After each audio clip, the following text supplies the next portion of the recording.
Wait a second. I've been on mute. Sorry about that. And let me tell this little one to be.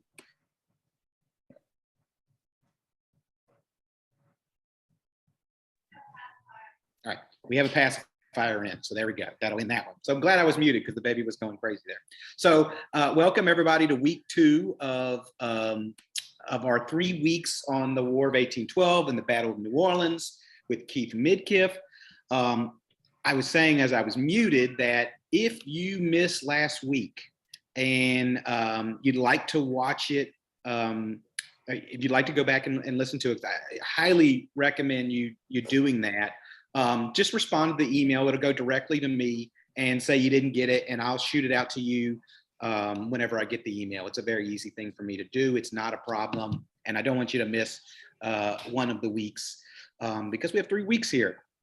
If this is your first time for our Friends of the Cabildo member lecture series, on average, we have 2 to 3 every single month.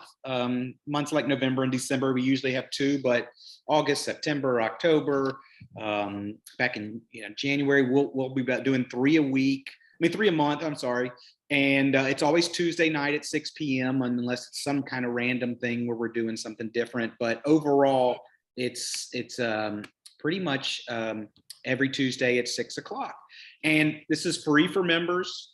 So I hope you can take advantage of that as a member. Obviously, if you're a member, you get to visit the museum, you get a walking tour of the French Quarter every single year, you get your discount at the store, but you get your discounts on concerts and films and all that stuff that we do, the symposium. But this is now a little bit on over a year, and it's just a great way for us to get speakers that are talking about New Orleans and Louisiana history. And I'm very glad to bring back Keith Midkiff for week 2 because Keith is really, with the Friends, is one of our Battle of New Orleans experts. I go to him for questions on Battle of New Orleans, War of 1812. And he's back for week 2. Last week in there, I mentioned that he had a novel and had done some research papers over the time period. But I did not mention, which he reminded me of, that he wrote a couple chapters in the Battle of New Orleans Reconsidered.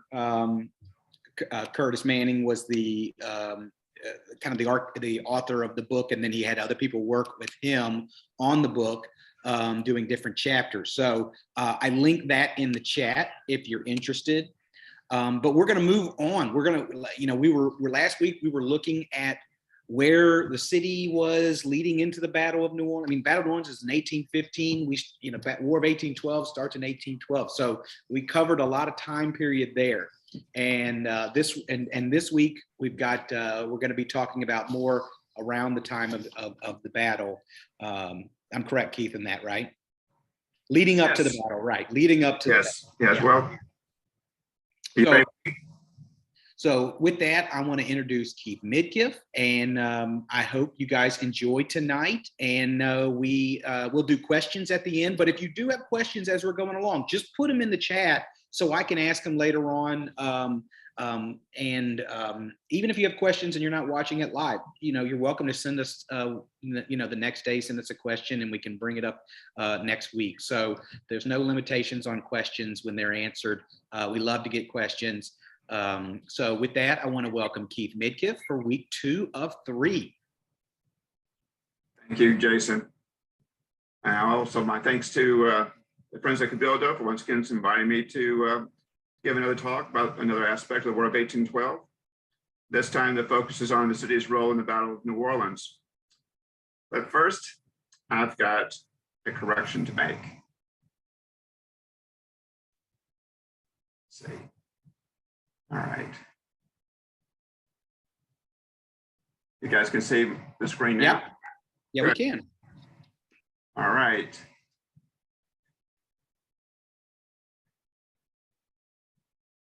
Last week, I said that Governor Claiborne didn't publish Jackson's proclamation to the free colored inhabitants of Louisiana until after Jackson's rejoinder about public angst on October 31st, 1814. That was wrong.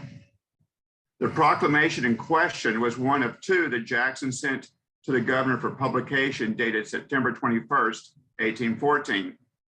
but it was the one that caused the most controversy. Claiborne published the first proclamation from Jackson, a very inflammatory but straightforward letter to the people of New Orleans on October 17, 1814. In it, Jackson revealed the ongoing efforts by the British to encourage rebellion and insurrection through appeals to enslaved persons and indigenous Americans. That the British would weaponize such things outraged the people of New Orleans, and they experienced a dramatic and immediate increase in recruitment. The second proclamation from Jackson was made all the more controversial because he now was the commander in general of the 7th Military District.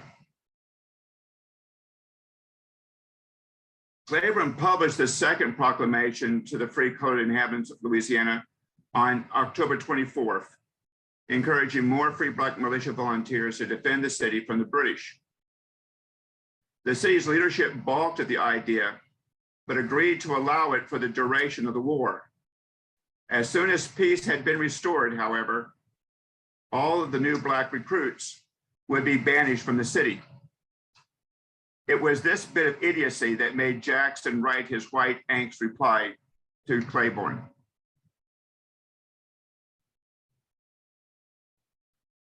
Today's presentation will focus on the people and politics of New Orleans during the lead up to the battle and during it. Jackson's presence in the city before the battle was just as important as Jackson's presence during it. There was a marked change in the mood of the city, both from Jackson's proclamation in mid-October 1814, but also Jackson's physical presence in the city, which energized the people, the militia, and the regulars waiting for the British. Jackson's arrival in New Orleans on the heels of his victory at Pensacola cheered and comforted a nervous populace.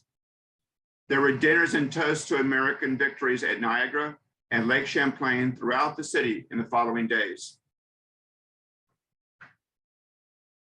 Colonel Hayne, the Inspector General for the 7th Military District, wrote in a report to Andrew Jackson on December 1st, 1814, on his assessment of the defenses below the river,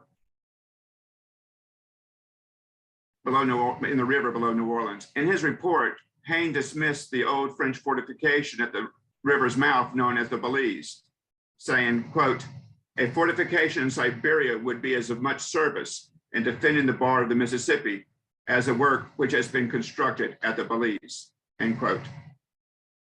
Hayne directed Jackson's attention instead to the importance of Plaquemine Bend, writing, quote, "I have examined Fort St. Philip's. It is the key, as well as the King's Port, of all our positions on the Mississippi, and one upon which all of our defenses must turn. All other points must be subordinate to that and made links in the great chain. Fort St. Philip's is a military position and well calculated for defense. I would also recommend that a corps of observation be permanently stationed at the Belize. Such a corps would use semaphore telegraph to send messages upriver about British movement near the mouth of the river." Jackson started assembling his engineering team over his breakfast in the Smith House on December 1st. Major Hal Tatum would continue to serve as his topographical engineer. Arsène Leclerc-Latour volunteered to serve as his fortifications engineer, a post he had held previously under General Wilkinson before the general went off to Mobile. Lewis Livingston, Edward Livingston's son, was pulled in to act as an engineer for the duration. Colonel McRae, commander of the 7th Infantry, was also knowledgeable with engineering.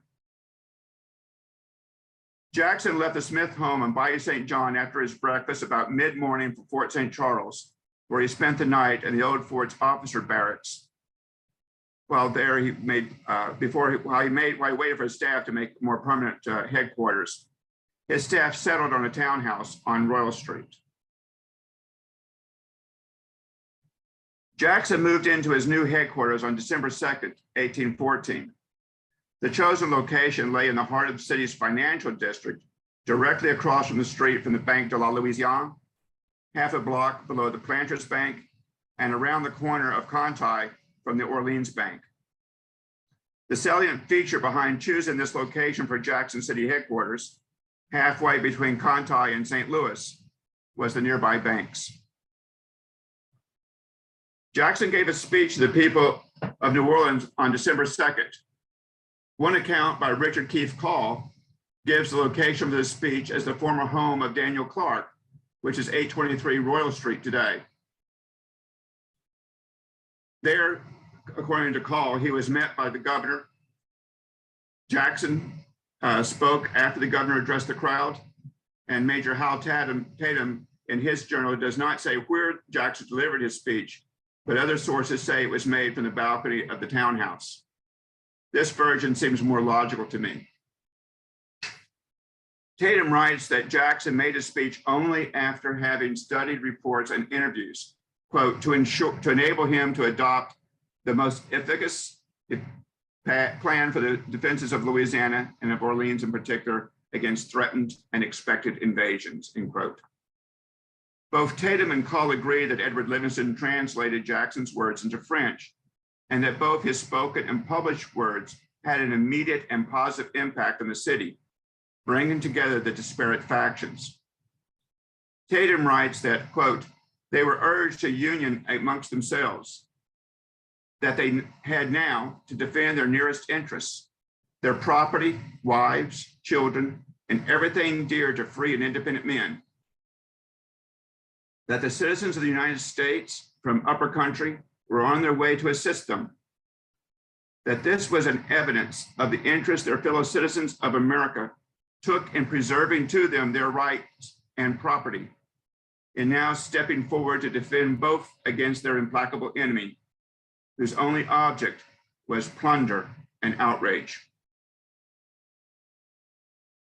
Two regular Army regiments, the 7th and the 44th, were already billeted in the city when Jackson arrived.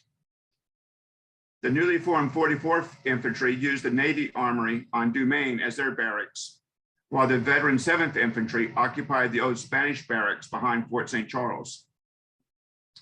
Together, the two regiments held less than 800 men. This placed greater importance on the city militia, also known as the Uniformed Battalion of Volunteers. Jackson inspected the battalion on December 3rd, but while their drill and uniforms looked good, the battalion mustered less than 300 men after the heavy recruitment by the 44th Infantry.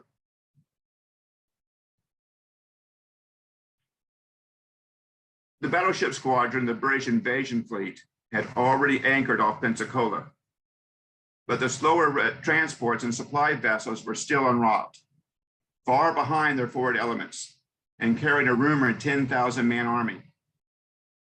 Given these numbers, Jackson was at a serious disadvantage, but the British would inadvertently help Jackson even the odds. They would attack piecemeal as regiments were unloaded and before having sufficient depth available to absorb casualties. Plus, the British Army had to rely on naval ordnance during the battle, using cannons and carriages meant for sea duty and without caissons to help transport powder and shells. Jackson spent the first 2 weeks of December familiarizing himself with the geography of the area. While he had Hal Tatum as his topographical engineer, he wanted another engineer trained in building fortifications. Arsène Le Latour, who worked as an architect with John Hyacinthe Clot, restoring a classic French style to a few buildings in the city, had served as General Wilkins's fortification engineer, but didn't travel with him to Mobile in 1813.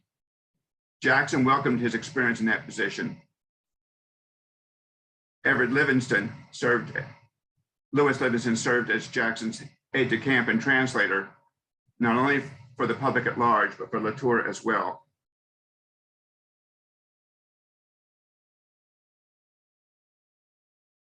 Wanting to verify Colonel Haynes' report for himself, Jackson, his engineers, aide-de-camp, and Commandant Patterson boarded a gunboat at New Orleans to survey the state of defense downriver.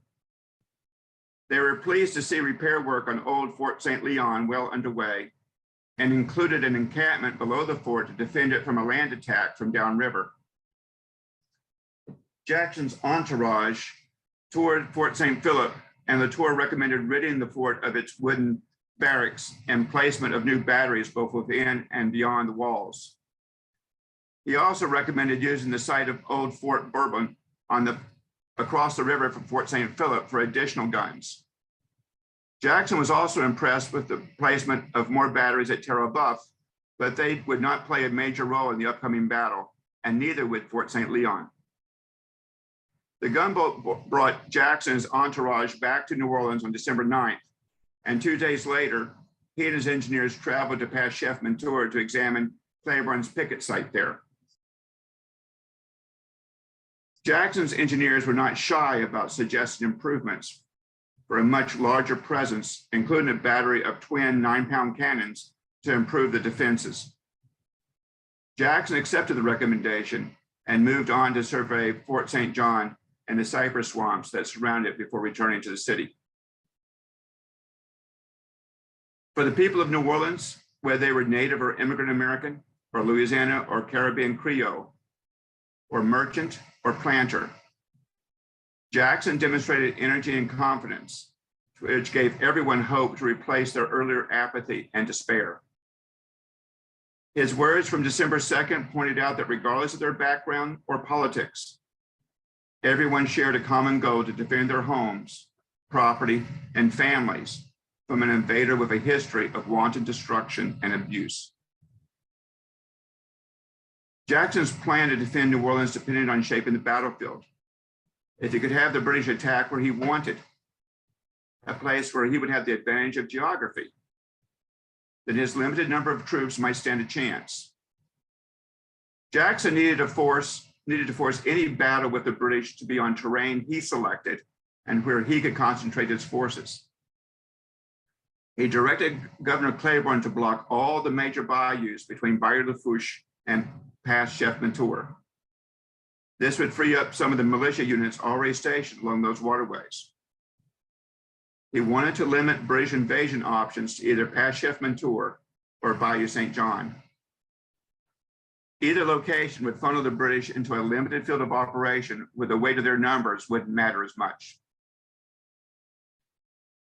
Jackson saw the narrow strip of the Gentilly Plains alongside Bayou Sauvage, connecting Pass Chef Mentor with Bayou St. John as being the most defensible. But it would need to be garrisoned and prepared before the British landed. Moving militia to that remote outpost would be dangerous without absolute certainty that the British would attack New Orleans. So preparing a redoubt and a garrison for this location would have to wait for the British to show their hand. The next best place would be for the British to land at Fort St. John. Again, the ground there was marshy, cut through by several small bayous that formed a natural moat around the fort. Latour's design to strengthen the old fort, plus the addition of a regiment or two of militia outside the fort, would buy time for Jackson to bring in heavy reinforcements. Jackson finished his reconnoiter of the area, ordered the state militia to block every large bayou connected to sea, and waited for the British to fall into one of his two geographical traps.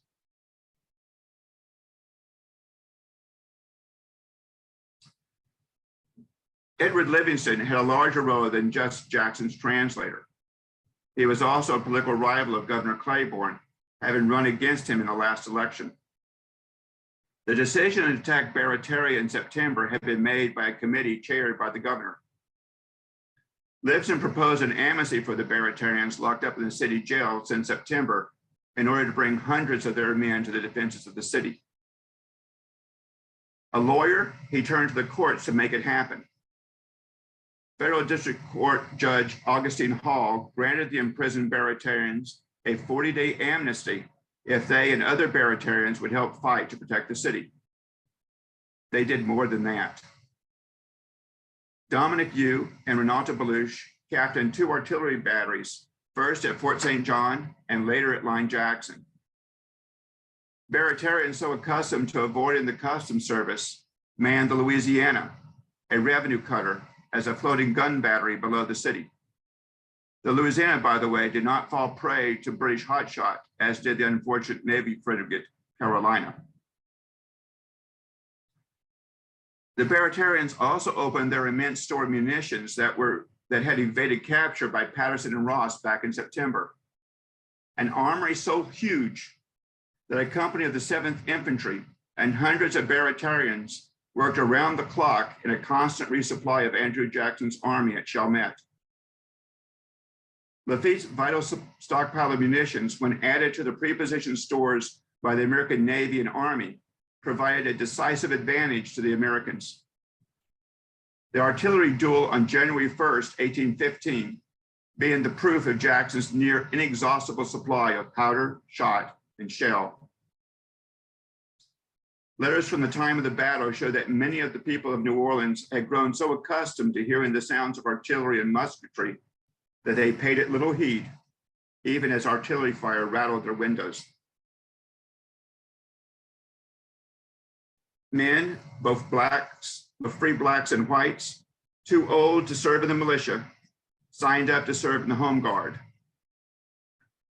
These men patrolled the streets of Spanish neighborhoods by day and at night, using illumination from the city's street lamps. Their patrols were on the lookout for British spies and enslaved persons out and about without a pass. Some of the Home Guard were stationed before the city's banks, but few had any weapons with which to stop an enemy soldier. Spies and reports of spies gripped the city with few facts to support them, while distrust of the city's Spanish residents seemed to grow daily. Sorry. I apologize. This is a picture of the SS Louisiana, which I think you can see on your, and it's a model that was created by a pretty good source. So that's what it looked like. And that was what the Baratarians manned.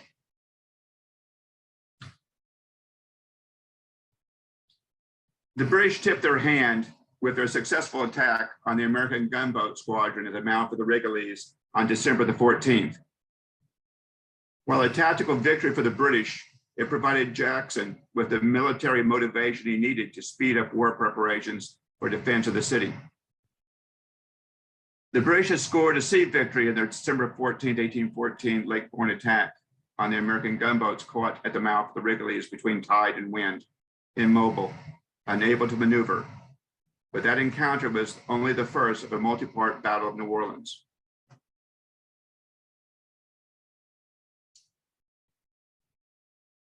Jackson again squashed rumors that a British victory would mean New Orleans would return to Spanish rule on December the 15th. He pointed out that the British and the Spanish had competing empires, and that made it unlikely that Britain would help Spain by ceding control over New Orleans or any other part of the Mississippi River Valley. Suspected the rumors came from British agents in the city, Jackson made it clear that anyone spreading sedition would answer to swift vigilante justice. The next day, Jackson, with Governor Claiborne's support, declared martial law, bringing the state militia into immediate federal service. The reality of imminent invasion, Jackson's proclamations, and reports from Pensacola about the wanton behavior of the British and their Creek allies there against the townspeople brought out a patriotic response as the ranks of volunteer and drafted militia regiments filled with recruits. Martial law also gave the state legislature authority to, quote, embargo private vessels in the harbor. This allowed impressment of their crews into military service, including manning the refurbished revenue cutter the Louisiana, which still needed sailors to finish its refurbishment and move it downriver to join the Carolina.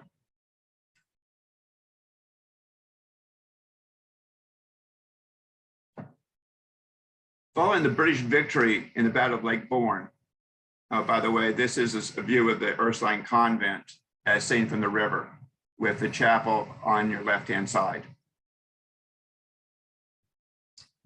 Following the British victory in the Battle of Lake Borgne, with their intent to invade Louisiana now clear, the leadership of the Ursulines in New Orleans wrote a letter to Andrew Jackson.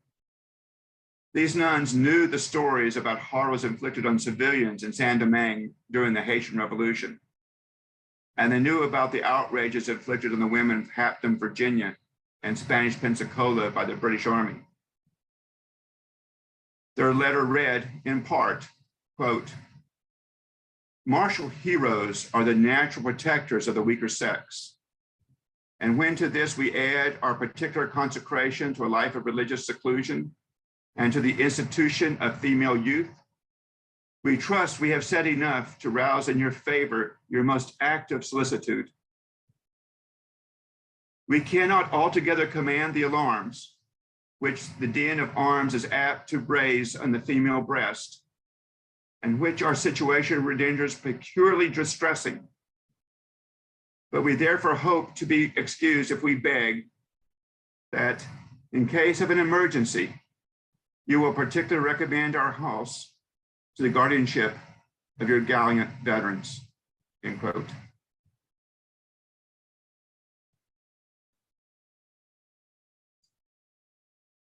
A second engagement occurred on December 23rd when an advanced corps of British soldiers took up residence at the Billary Plantation. This was a night battle which rocked British confidence. Uncertain of the enemy they faced, the British attacked on December 28th in what military historians call, quote, the reconnaissance in force. The British lost this engagement only because of a lack of communication between General Pakenham in overall command and General Gibbs leading the British attack against the American left flank.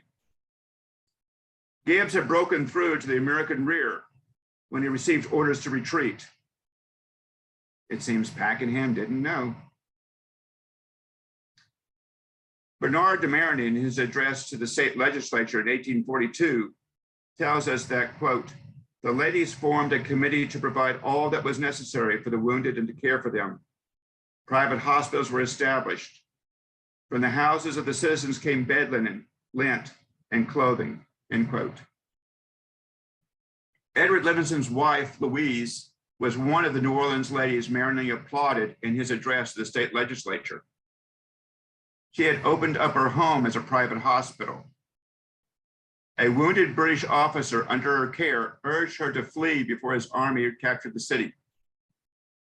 A real imminent threat hung over any woman in the city when the British took control, and none more so than those offering nursing care to the men of both armies. 2,000 Kentucky militiamen arrived in the city on January the 4th, 1815. They walked through the streets, shivering, clutching rags to their bodies for modesty. Senator Louis Lalaye, the same Senator Jackson would later arrest and put on trial for treason, raised $6,000 from the state and another $10,000 from public donations to clothe the Kentuckians with blankets and woolen sewn by the ladies of New Orleans into clothing and bedding. The ladies produced an array of cloaks, waistcoats, trousers, shoes, and mattresses for these men.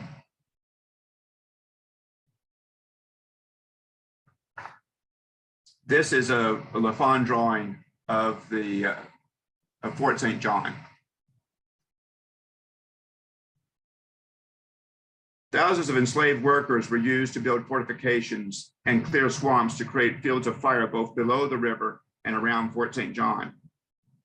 They were intentionally worked hard by callous officers so that they would be too tired to run away.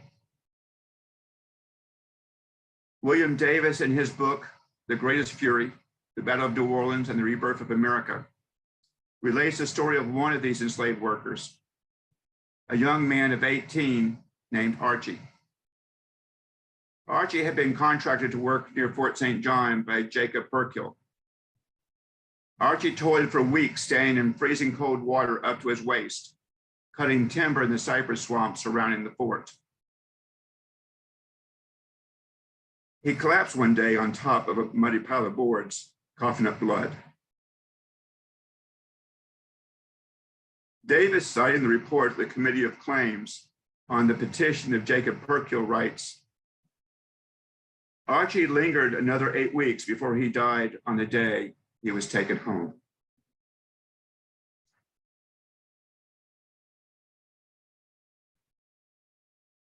Boys were sent downriver from the city. This is the Ursuline Chapel, by the way, that was what you saw earlier from the other side.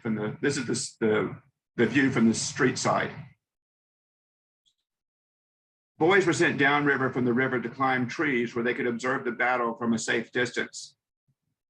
As excited as that may sound, they had an important role to play. These lads were young messengers, couriers, carrying news of the battle back to the people of New Orleans. It would fall to these boys to give warning to the city should the British break through Jackson's line.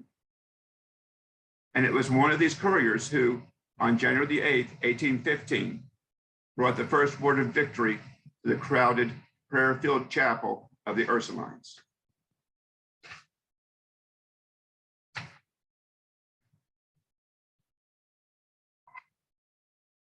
This is the Jacques Tenace map of New Orleans as it existed in 1815. Claiborne had bemoaned the heterogeneous nature of New Orleans since he first entered the city.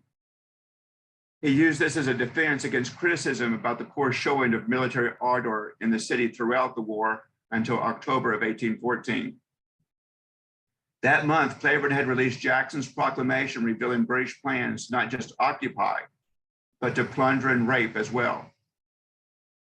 Faced with a common foe, the factions that comprised the historical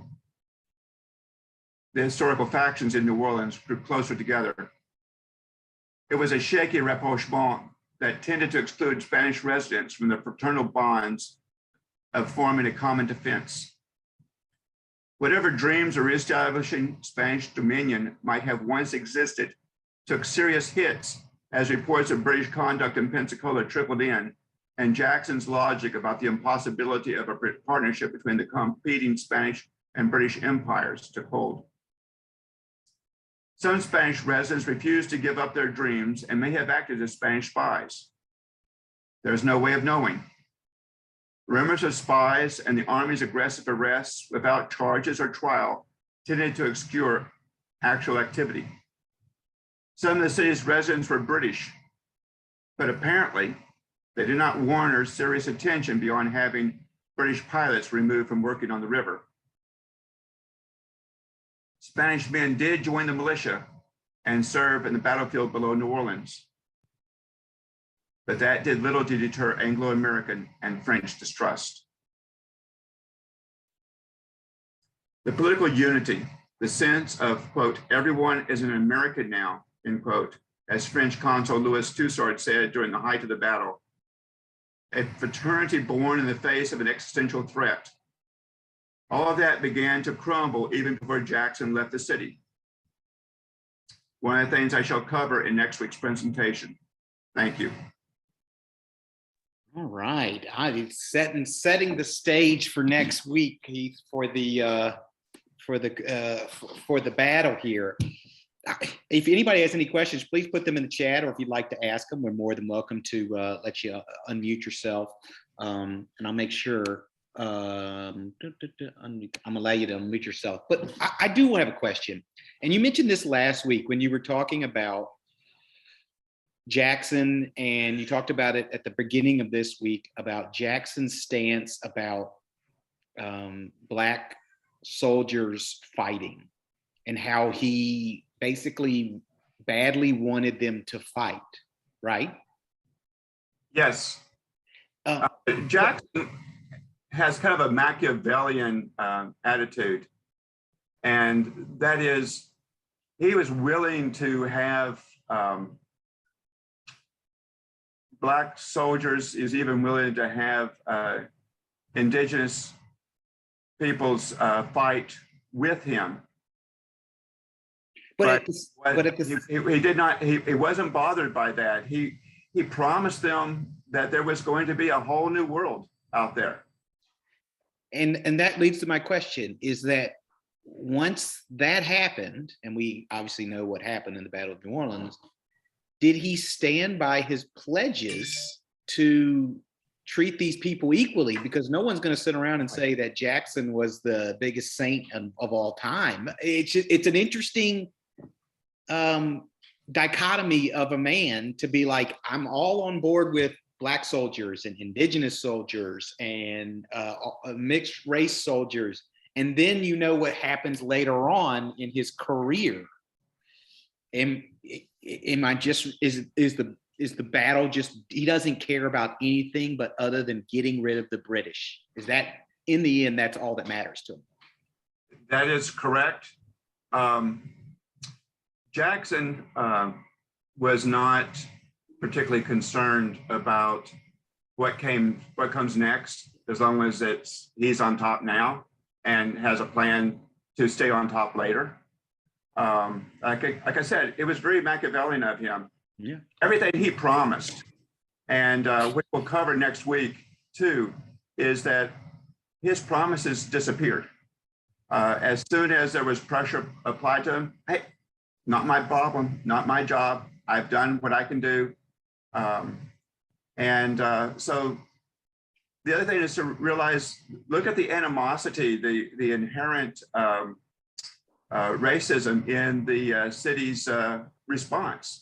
And that's why I wanted to cover it again in this presentation, that as soon as, yeah, we can allow there to be more Black troops, that's fine for now, but as soon as the peace is declared, they're out of here. Yeah, it's interesting to see that. Our first question came from Randy Rosenberg. Randy, you want to unmute yourself and ask it?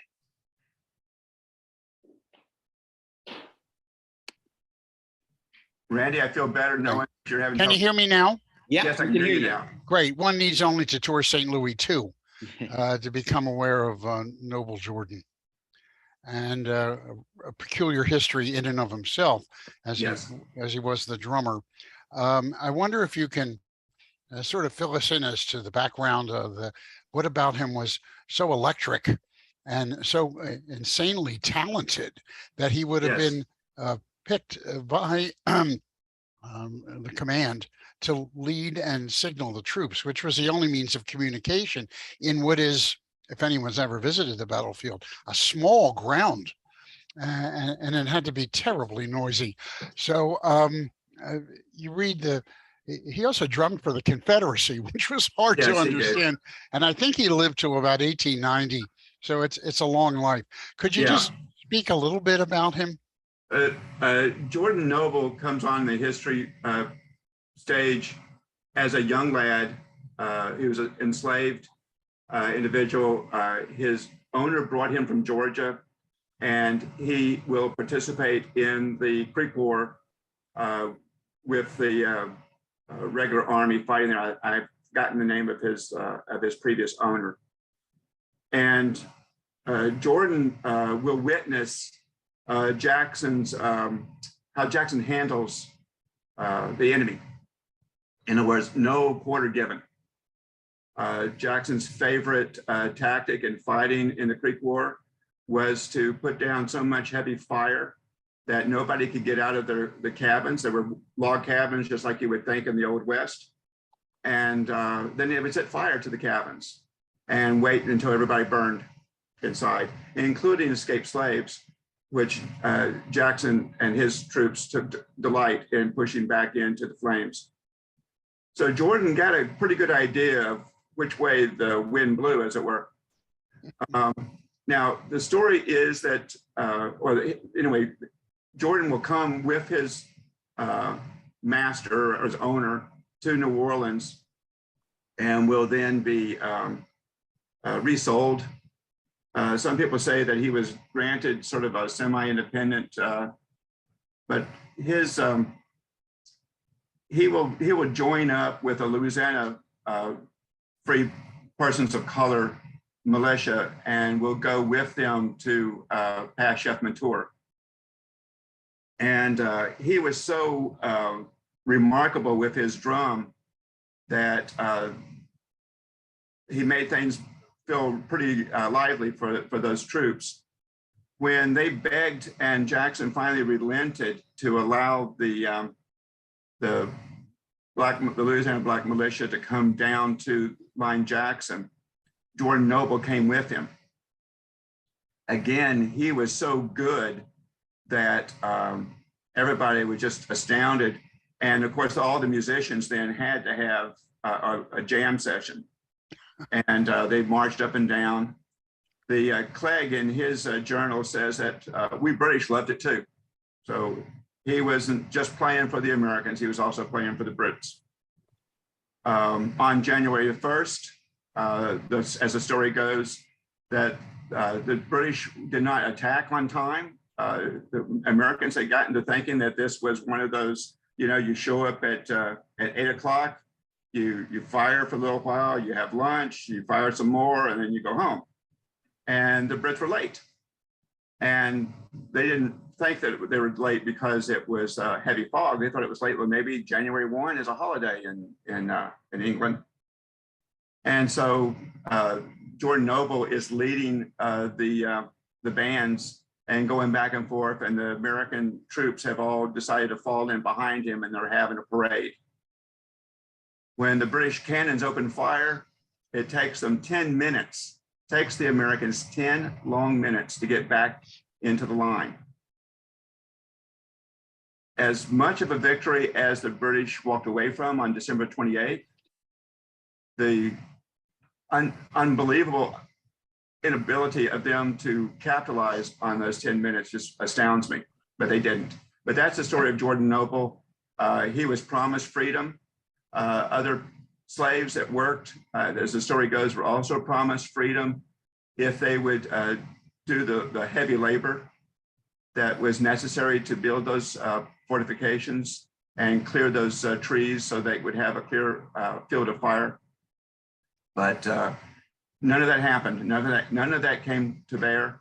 But Jordan was such an icon. He was so respected by by Louisianans, both black and white, that when Louisiana seceded, he felt he was called upon to once again stand up for his country, which at this time was the state of Louisiana. Wow, when you say it like that, it's a pretty impressive individual who had their principles in line, even if they seem awkward, considering his stance. It's pretty fascinating, and I'm sure we'll move on next week to some more information on his role. Elizabeth asked about the role of Pierre Lacoste, maybe leading up to the battle, or how much you know about him, or what your thoughts are on Pierre Lacoste leading these men, free men of color. Pierre Lacoste was fairly old. He had retired and came back out of retirement to fight in the War of 1812. He had served as the commanding officer under the Spanish disciplined militia. So remember that the Spanish disciplined militia required there to be white officers, and he was the major in charge of the Louisiana black troops. I'm sorry. So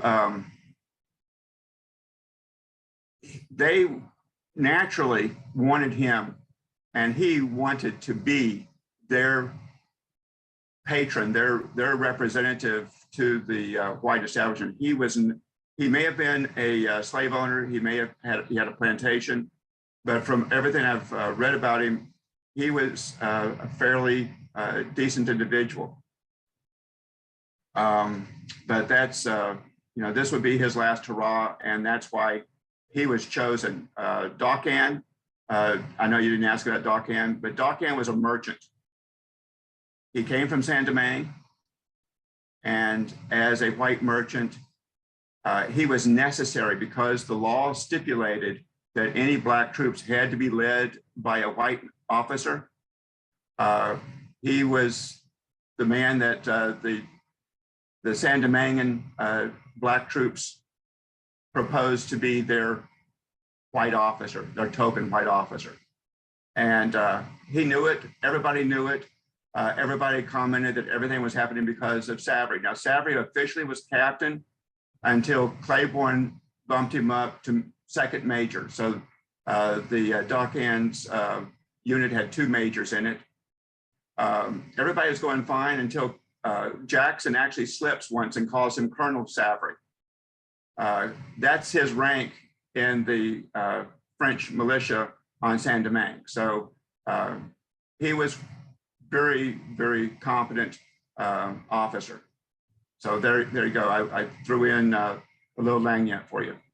One final question. Are we going to learn about the participation of the Tennessee militia next week, or are they involved in the battle? And are we going to learn more about them next week? I was trying to stay away from battlefield commentary because I thought you guys had someone else that was doing that. But yeah, I can certainly write it that way. I think that I think Coffee is an incredibly interesting character. So that would be a lot of fun to bring in and actually get down in the mud, as it were. Yeah. If that's the history that you guys want, then I am capable of doing that. All right, great. We had Ann Marco said very interesting presentation, and Randy said fantastic presentation. Once again, you've done a great job of really setting this stage, and I'm really looking forward to next week for the final lecture. I want to thank everybody for being here tonight. As I said, if you, for some reason, you're not signed up for next week, or you didn't sign up for last week, just respond to my email. I'm happy to set you all up.